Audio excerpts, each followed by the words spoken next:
So welcome everyone to our first regular scheduled class meeting for our CCNA 1 class. It is Monday, and we're going to be meeting every Monday from 3 to 4. Good Lord willing, we will be meeting to discuss the class content and any other issues you may have.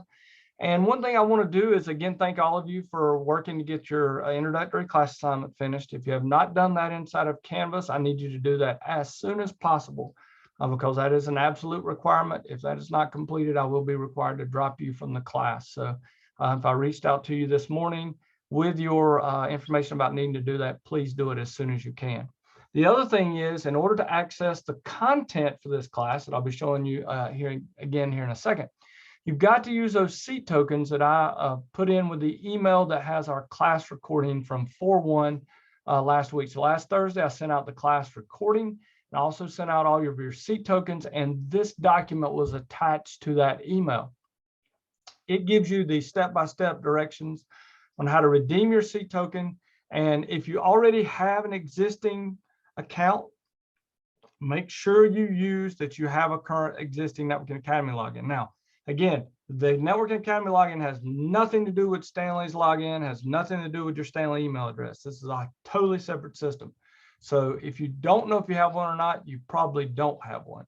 But if you do, make sure you say, I currently have one, and you'll put in your screen name or email address associated with that account. One of the reasons that's important is down the road, like me, 20 years later, I can actually look at a transcript and show all of the classes and all of the things I've taken over 20 plus years in the Cisco Networking Academy, which is very, very neat. Same with your students. You want your students, let's say they take a single class, say Intro to Packet Tracer. So we start them with that. It's just a free thing they're taking.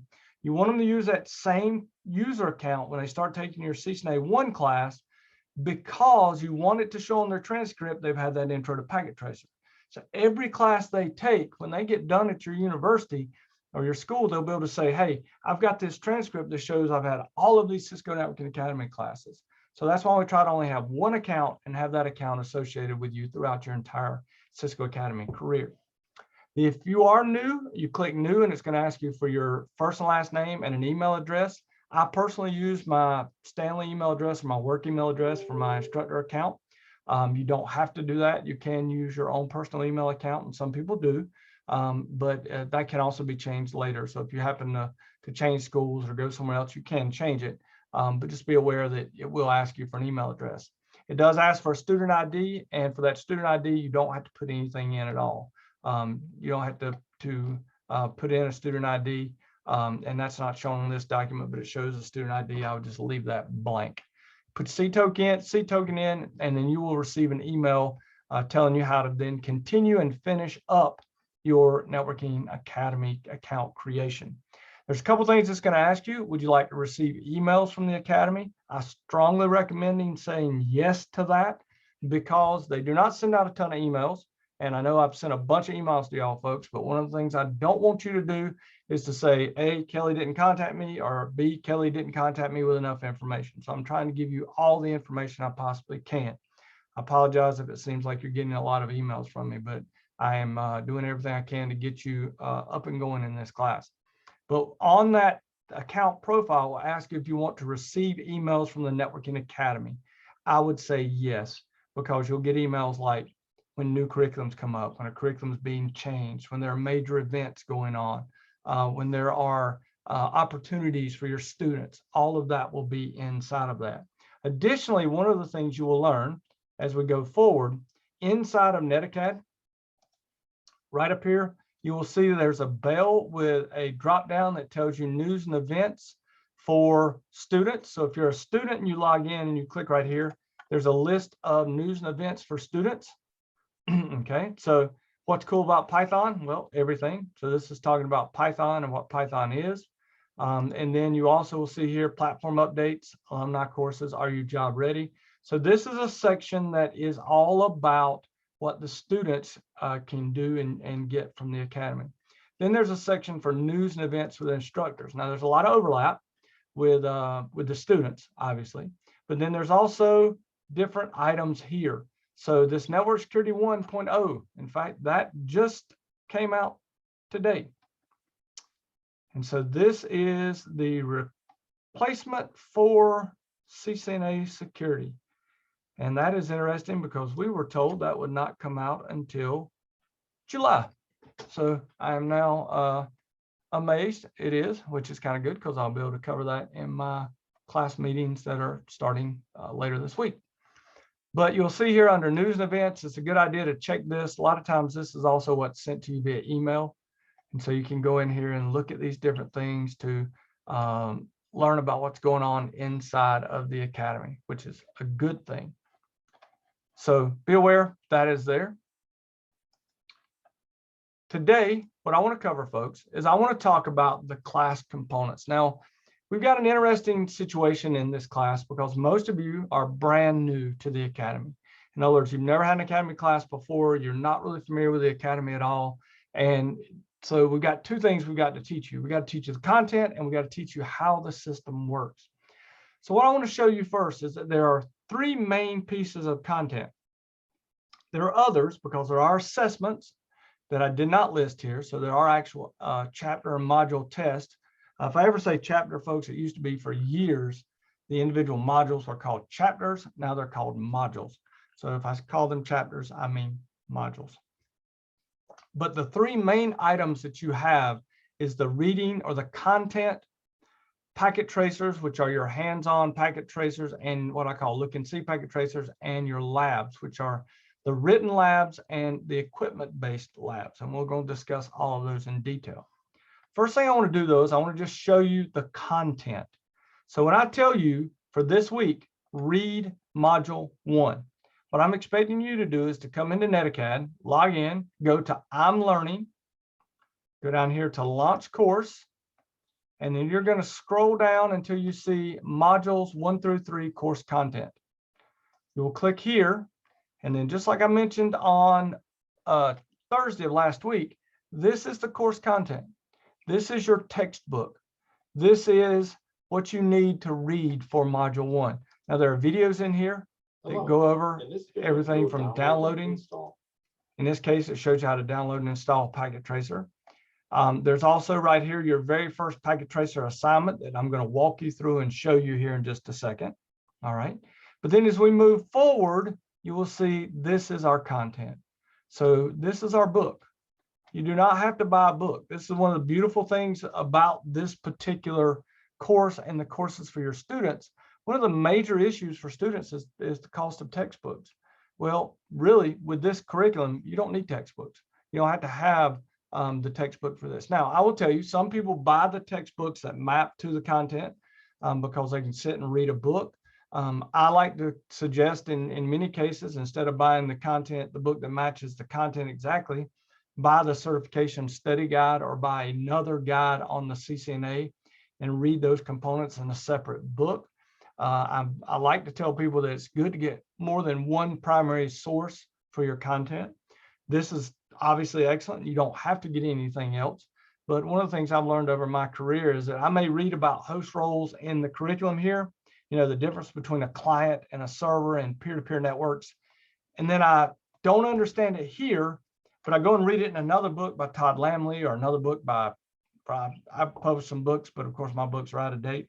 But go and read something that someone else wrote and you go, oh, I understand it now. I may not understand it in this source, but I understand it in this other source. So be aware that for the most part, you don't have to have a book, but if you want to, then I suggest picking a book that complements the content of the curriculum. So this is the curriculum. This is the content. This is what I lecture on, folks. When I sit down and say, okay, what is the difference between a peer-to-peer and a server-based network? Peer-to-peer networks are easy to set up. They're less complex. They have no centralized administrator. This is exactly what I lecture from. And in fact, in my classroom, when I'm teaching students, I go into the classroom and I lecture from this right here. Now, we do have in NetAcad under resources, course resources. Once you finish this class, you will have access to all the course resources for CCNA Introduction to Networks version 7. If you click here and you look under English 7.02, which is the version we're running, you will see that we have the lab source files for the instructor. So in other words, all the labs that you will do, there's a lab file in or an instructor file in here that tells you what the answers should be. There's a packet tracer source file that gives you all the answers for the packet tracers. There's also a whole set of instructor PowerPoints. So you can actually download these PowerPoints. And for my CCNP class that I'm teaching, I actually lecture from the PowerPoints because there's no curriculum that you can actually download. But we can see here, provided for you is a pre-made packet tracer, 72 slides for module 1. So all of these are available for you to use. And so you can actually use this to lecture from. I just don't lecture directly from here. I lecture from inside the curriculum itself. Everybody's different. You can take these slides and add to them and lecture. For me, I don't use those slides, okay? I find it just as easy to open the content up, okay? So I'm in here in the class and I go through the content itself. The other thing is you'll notice the slides don't have the animations, and also the slides don't always have every single page that is on inside of the curriculum. So see, that's here, but you know, it doesn't have the animation, which I think the animation adds a good bit to the lecture. So I go through and actually use this. So that is one of your primary items, is the content that is the reading material. Once again, just to make sure you know where it's at, you go into the class itself. For you, it'll be under I'm Learning. You'll go into the class, you'll launch it. You'll go down to wherever it is, modules 1 through 3 course content, modules 4 through 7. By the way, you can click any of these, and as soon as you launch it, you've got access to all of the modules. You know, you don't have to go back. So every one of them are in here. Questions about content? Okay. Anybody, feel free to chat, take yourself off mute, either one, folks. All right. Our second item that we use extensively inside of NetAcad is Packet Tracer. Now, this is a full simulation that it was developed by the Cisco Academy. And by the way, the only way legally you can use this in your classes is by being a Cisco Academy. If anybody is using this and they're not Cisco Academy, then they are doing it illegally and they're violating the EULA agreement, end user license agreement. Also, folks, one of the things that's great about this is if you are a Cisco Academy and you like Packet Tracer and you've got a non-Cisco class, but you are a Cisco Academy, you can use it in that class to help with that class. So you're going to learn down the road that we can actually build our own packet tracers. So I can actually come in here and make a packet tracer. And this is version 8, by the way. And so we're going to learn that we can come in here and without opening up one of the packet tracers that are inside of the curriculum, we can actually come in here and say, okay, let's say I'm teaching a class that needs to show how data moves between 2 PCs. Well, I can come in here and put a PC here, a PC here. I can grab my Ethernet cables straight through. I can click Fast Ethernet here to Fast Ethernet 01. And now I've developed a very simple network. Okay. I can go into the PCs. I can put IP addresses on them. So I can go in here and just do 192.168.12.10. Hit tab, it puts in /24. You'll learn a lot more about that as we keep moving forward. I'll go over here to PC, second PC, put in an IP address of 192.168.12.11. And then now, folks, I can actually go to a command prompt, do an IP config, see that I'm 12.11. I can ping 192.168.12.10. And I ping basically from the PC on the right to the PC on the left. I can add in a server. So I can go in here and say, okay, I want a server. I can put a server in here and I can connect it. And so if you wanted to show, you can actually turn services on. So you can turn on an HTTP server. So I'm going here and put in an IP address on this. So let's give it 192.168.12.100. And then we can actually go over here to this PC as soon as we get an active link. By the way, that's spanning tree. It's running through spanning tree, blocking, listening, learning, forwarding. It's got to learn blocking, listen, learning, forwarding before it goes all green. But then we can actually put in a web browser once it goes green, and we should be able to put in 192.168.12.100. And you will see that this is actually going over to the web server running on the server PT. So it's neat that we can build these simulations. You also have the ability to actually do what's called a simulation, where you can go in here, and when you send a packet from one device to another, so I can actually ping from here to here, you can actually watch it move via the simulation engine. You can just have it go forward and watch the entire process of what's happening here. Okay. Again, you can use this. Let's say you're teaching an A+ class and you're not using IT Essentials for some reason, which, by the way, I would use it. But if you're not, you could use this in your IT Essentials class if you are a Cisco Networking Academy in good standing. Any questions on that?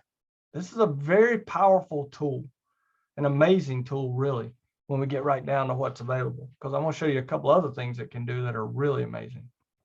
Any questions? All right.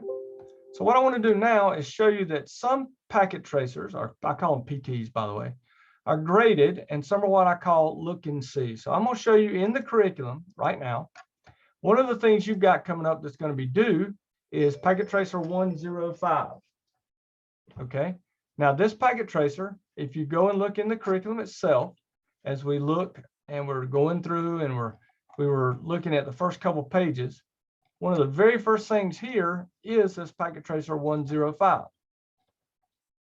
All right, right here it is. It says logical and physical mode exploration.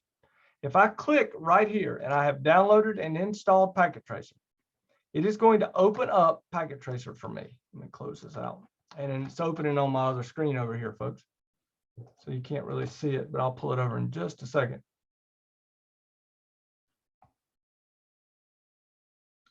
It takes it a little bit. Now, packet tracer 8, especially 64-bit, is a pretty big program. So it eats up a good amount of RAM and CPU cycles when you have it running. But it's also an amazing program because of what they've been able to do.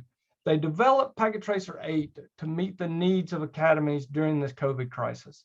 And one of the things they tried to do is they tried to make it to where you can have what's called rack and stack capabilities inside of packet tracer. This very first packet tracer, looking at logical and physical mode exploration, this very first one here is designed so that you can learn some of those basic capabilities. It also has the ability to be graded. It's called a graded packet tracer. So as you perform tasks in the packet tracer, it will actually give you a grade. So I'm going to pull this over here. I'm going to make it full screen. So you can see this is a packet tracer.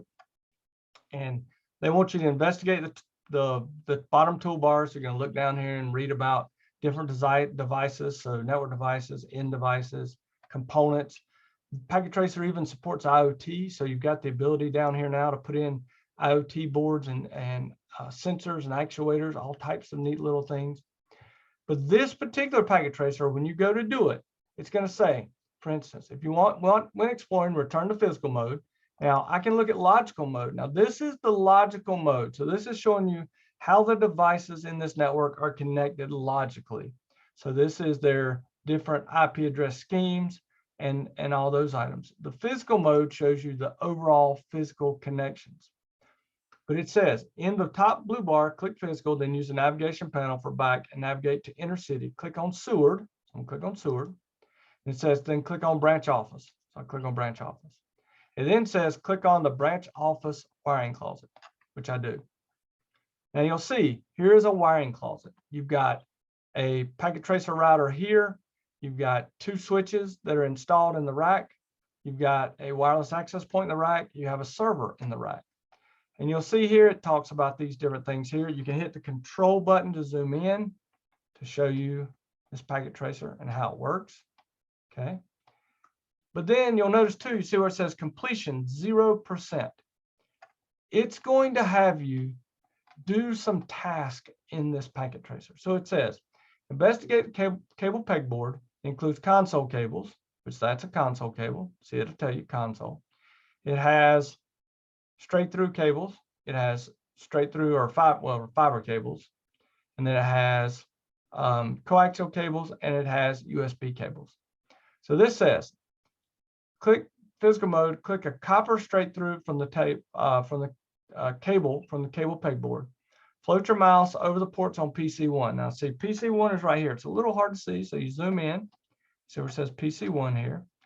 And you're going to find the Ethernet port. So there's an Ethernet port right there. And in fact, if you zoom in a little bit further, you actually can see it has Ethernet port written on it. Let me pull this down.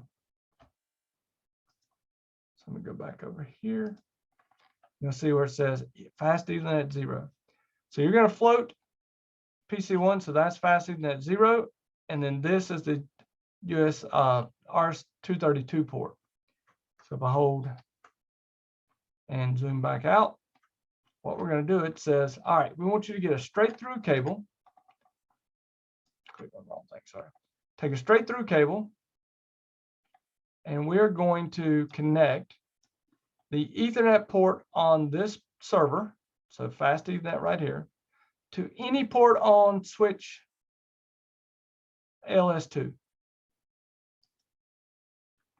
Now look what happened to my completion. I now have 16% of this completed. So it auto graded the fact that I successfully put a cable in correctly for this portion of the lab. You see here, it says, float your mouse over the edge router and find the console port. You can right click inspect front to zoom in. So we can go in here and look, right click, inspect front. You'll see how it zooms in, and there's your console port right there. All right. It says, connect the console cable from your, so I'm going to go get a console. So I'm going to do RS-232, all right, to the console port. And notice I got more points. So I am doing what the lab is asking me to do. If I ever wanted to know what I missed, I can click check results.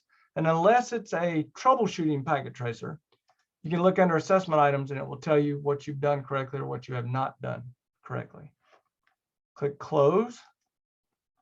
And then you can go down and continue this lab. So this is a lab that actually grades or is a graded packet tracer. So when you get done with this packet tracer and you got 100% on it, you're going to click into File, Save As, and you're going to put your name in front of it. So for me, I would just put Kelly Caudle. And I would save this on my machine. Once that is done, that is what I will upload right here in the Packet Tracer 105 upload. So that is how you complete your packet tracers and you upload them into the course. Questions about that? Because click here, you see I say complete the I put one in the chat. Okay, let me see what's in the chat here. When you were back doing the packet tracer? Okay, let me go back. When you do it incorrectly, you will not get points. So let's imagine that I did that incorrectly. So let's go here and I'm going to delete. I'm going to delete this link. So let me just delete this link. Oh, the delete tool was on. So I can go here, pull. Say I pull it over to this one. You'll notice here how I lost the points. So I just won't get points. Also, if you go check results, you will see it will tell me that I did not connect the RS-232 correctly.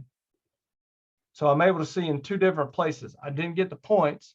Plus, I can always look at check results to see under my assessment items what I didn't do correctly. The only time you won't see it under assessment items is if it's a troubleshooting packet tracer, because they don't tell you those because they want you to to figure out what's wrong with the particular packet tracer, and those are way further down in the curriculum. So basically, you will not get points, and you will not see it as correct in the check results. So the object isn't to go back and correct it; it's just to do it. Well, yeah, the object. If you do get it wrong, then you do have to correct it. So let's say I'd done that. If I'd put it in the wrong one, you know, I wouldn't have the points. And so your goal when you go to actually turn this in, your goal is to have 100 percentage points.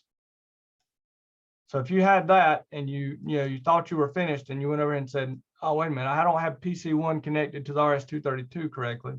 So I'm gonna come back over here. I'm gonna look at that part of the rule. Okay, so it's saying here, it wants me to connect. All right, float PC1 until it's over this. So what have I done wrong here? So now what I would probably do is zoom in. And I can say, oh, wait a minute, I don't have that in the console port. I've got that in the auxiliary port. And then drag it over to the console and then, oh, okay, there, I got it right.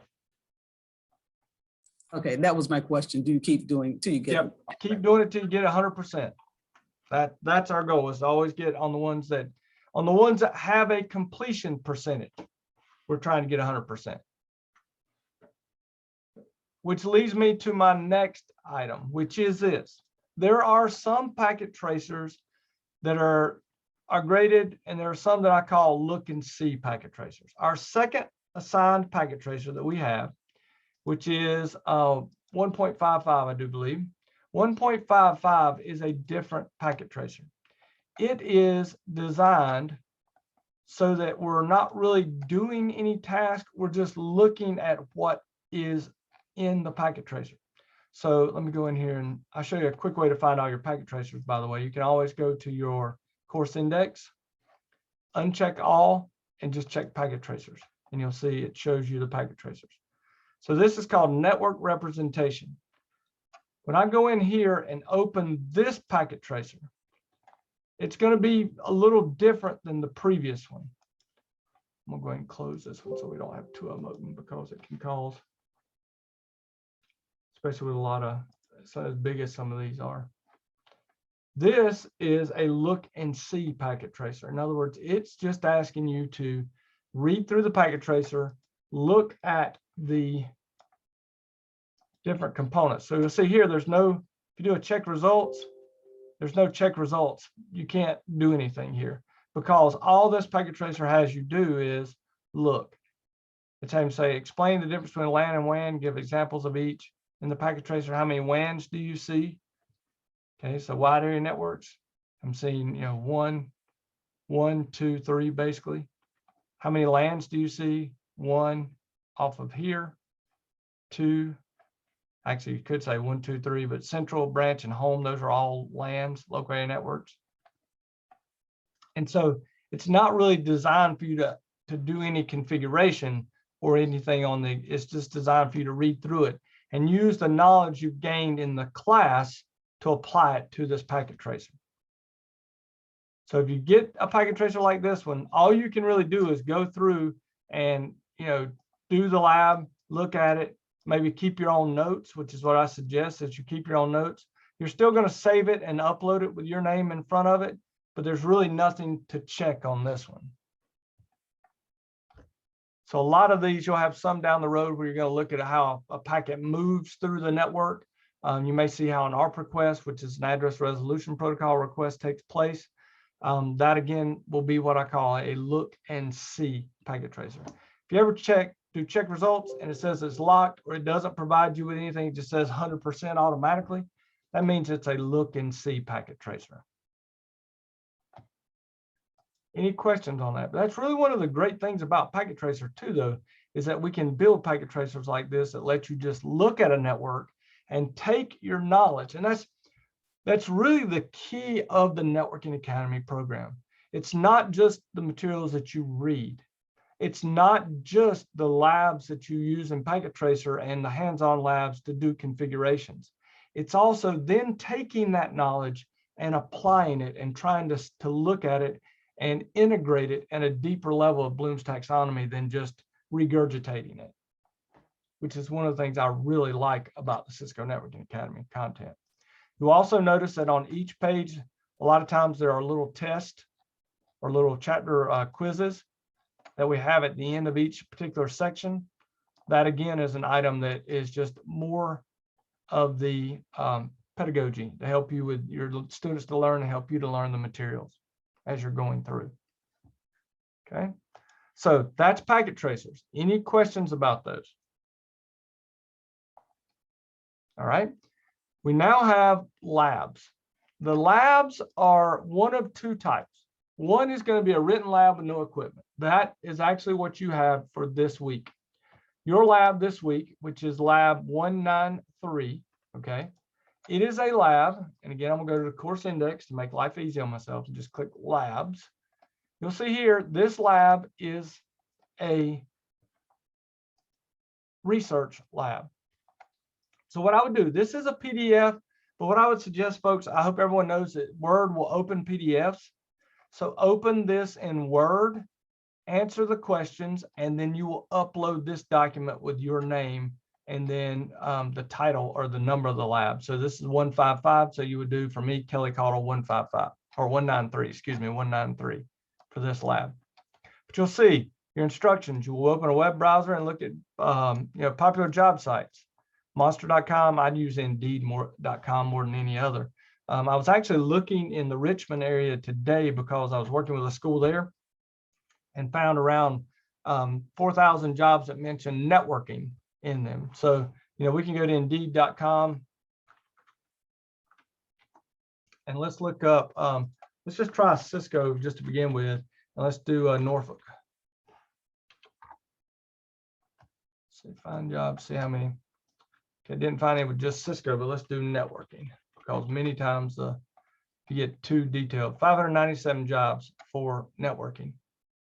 Okay. So within 25 miles. That's pretty good for Norfolk. So that's one of the things this lab has you do here. But this is a research lab, and we do have some of these in the curriculum. What job titles did you search for? What skills or certifications were required? And again, you can go in here and start looking and digging in, see what's required as far as the different levels here. Let's do IT support associate 2. 1+ years Cisco networking and other Linux and Microsoft. So just think about if your students had a year's worth of work looking at, by the way, it's with Amazon, working with Cisco gear, even if it's just in the networking academy, then there may be a good chance they could apply for and get this job. So, but that's what I call a research lab. Then we have other labs, and these labs are true hands-on labs. Our first one doesn't come up until next week. Our first true hands-on lab, folks, is going to be the lab that has you configuring a basic switch and in-device configuration, which is lab 292. When I click here, you're going to see that if you're using lab equipment, okay, you've got the gear right here. You've also got a special packet tracer now that you can do, and this was added to the curriculum just recently. But this is a new packet tracer that was added. But what we're going to do is use both the packet tracer, or more than likely, we will just use Netlab. So let me show you Netlab. I'm not going to give you access to this until next week. So don't feel like you've got to log into this because I'm not even going to give you login ability to it until we get more settled in with our class. But as we look here, when I schedule a lab, you're going to have a class that's going to have your class name on it. But I can click right here and you'll see there's a lab called 292, Basic Switch and In-Device Configuration. If I click there, I can pick any of these pods, and I accidentally went an entire month ahead. Okay. There are 16 pods, so don't ever look here and go, oh, all the pods are in use. No, there are 16 different pods. So go all the way out here, and soon we will have 20 because I've got 4 new pods on order. So we're going to have 20 pods online. When I click here and schedule it, and I'm going to go over this many more times, folks, I'm just showing you a brief overview here. But this starts booting up real equipment at Stanley Community College in our data center. This is a special product called Netlabs. This is by NDG, the same group that actually is supporting this particular class, the CCNA 1 class. They provided the scholarship funds for this first class, and then Cisco is providing all the scholarship funds for the other 3 courses that will be taking place. But this product allows us to have real Cisco gear that you can access remotely through nothing more than just a web page. All right. So this lab needs 2 switches and 2 PCs. But what's happening right now on my campus is 2 switches are booting up.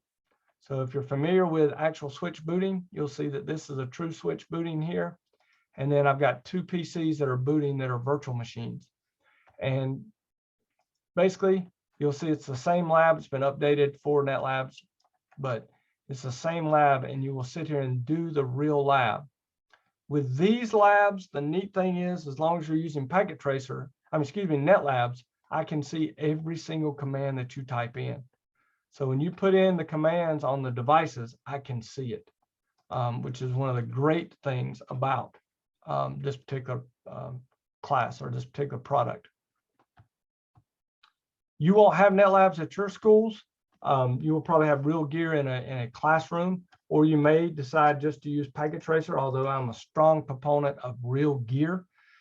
This is a Packet Tracer lab that shows you how to do this lab in Packet Tracer. So it actually has you go out here and drag out the switches. So here's S1. So you're going to pull S1, as it say to put it on the port out on the shelf. So you can put it here, or you can put it up in the rack. I just put it in the rack. So you can go here, S1, and then S2. So you're pulling the two switches down here, and then they're going to have you pull the two PCs out.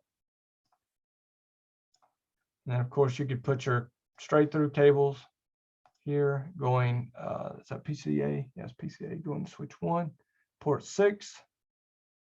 So there's port 6. Well, I'll eventually get port 6. I might have to zoom in because I can't see it. Switch 1, port 6 to right here. There's PCA. You'll notice I got 16 percentage points. Then go up here and do this one. And it's going to PCB, going to port 18 on switch 2. And I got more points. And then you can actually do this lab right here on the inside of Packet Tracer. Okay. This is excellent if you don't have real equipment. You're going to be able to use this at your schools when you don't, until you can get some real equipment. Like I said, we're going to try to use Netlabs for your classes with me, because I am a strong proponent of real equipment. Here's why. You're never going to see here 2 to 4 years or 1 year of experience on Packet Tracer. It's going to say 1 year of experience with Cisco gear, Cisco equipment. You can do a lot with the simulation, and it's one of the reasons why the Networking Academy is so good, because we do have the simulation tools, the Packet Tracer, but we need to eventually get real gear so that we can have our students touch the real gear and actually configure real gear. Packet Tracer works great, but it still doesn't act exactly like real equipment. Real equipment has its own quirks. You'll see here now, I'm on a real piece of equipment. I'm on a real Cisco, can't type today, show version. I'm on a real Cisco switch. Okay. So when we have labs that have real equipment, we're going to have the ability, if there is a Packet Tracer that lets you use the Packet Tracer, Packet Tracer physical mode, PTPM, we will do that. But we also have the option of using real equipment on your Netlab or on my Netlabs, where you will have an account. Questions about that? Okay, so that is our real lab equipment labs, and I'll go show you real quickly. We'll go out here, and I'm actually going to go and show you for CCNA 1. These are all the labs that are supported using real equipment. So you'll see that they're not all of the labs are supported, but the majority of them are. And as we move forward into CCNA 2, there'll be more labs that are supported in CCNA 3, so that we can use this product. If you are a supported school under me, your instructors have unlimited access to this Netlabs. I will give instructors accounts so that they can study for their own class preparation and for their preparation for any certification tests or any class prep. I do not give access to all your students, because I simply don't have enough pods to support everyone who would want to use it. I support, right now during COVID, I have been giving access away for free, simply because I know schools don't have the ability to get access to their equipment. So I've been trying to give it away as much as possible. We actually are supporting around 700 students on this system among all of our schools that are using it. And I will try to support as many of those folks who are under us who are supported by my Academy Support Center. It's just one of those things I can't promise unlimited support, because if you had 400 students, there's no way I can support that on my system, and also support all the other students that we have. So, questions about our different areas of content. So we have, real quick, our content where we're going to read. So we're reading the modules. We have our packet tracers consisting of packet tracers that are graded and look and see packet tracers. And then we have our labs, and those labs are either what I call written labs, which are just labs you do research on, or they're actually hands-on labs using equipment. Questions?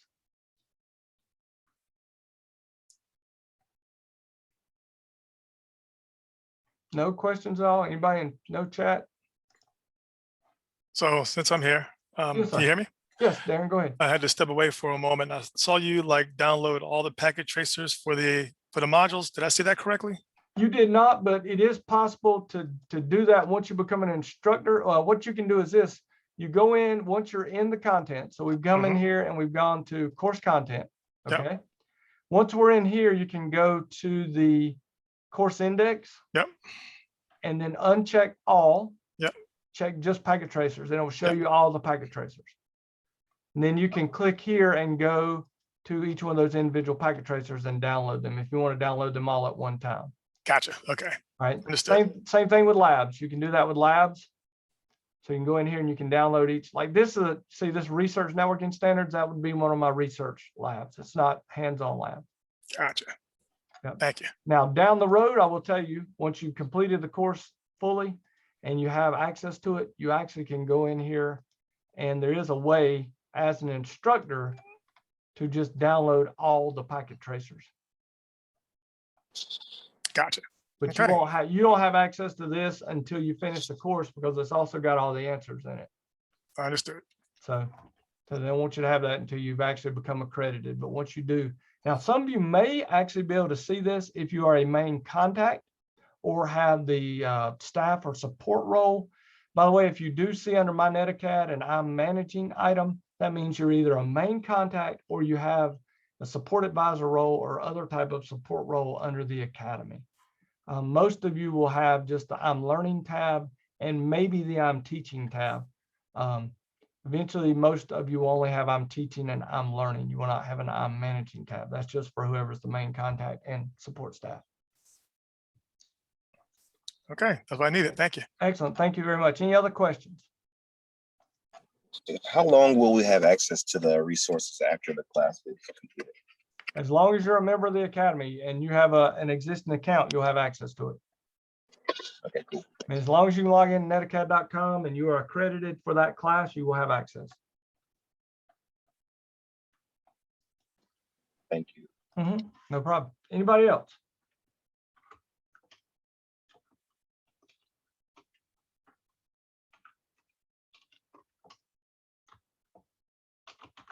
All right. Well, folks, what we got now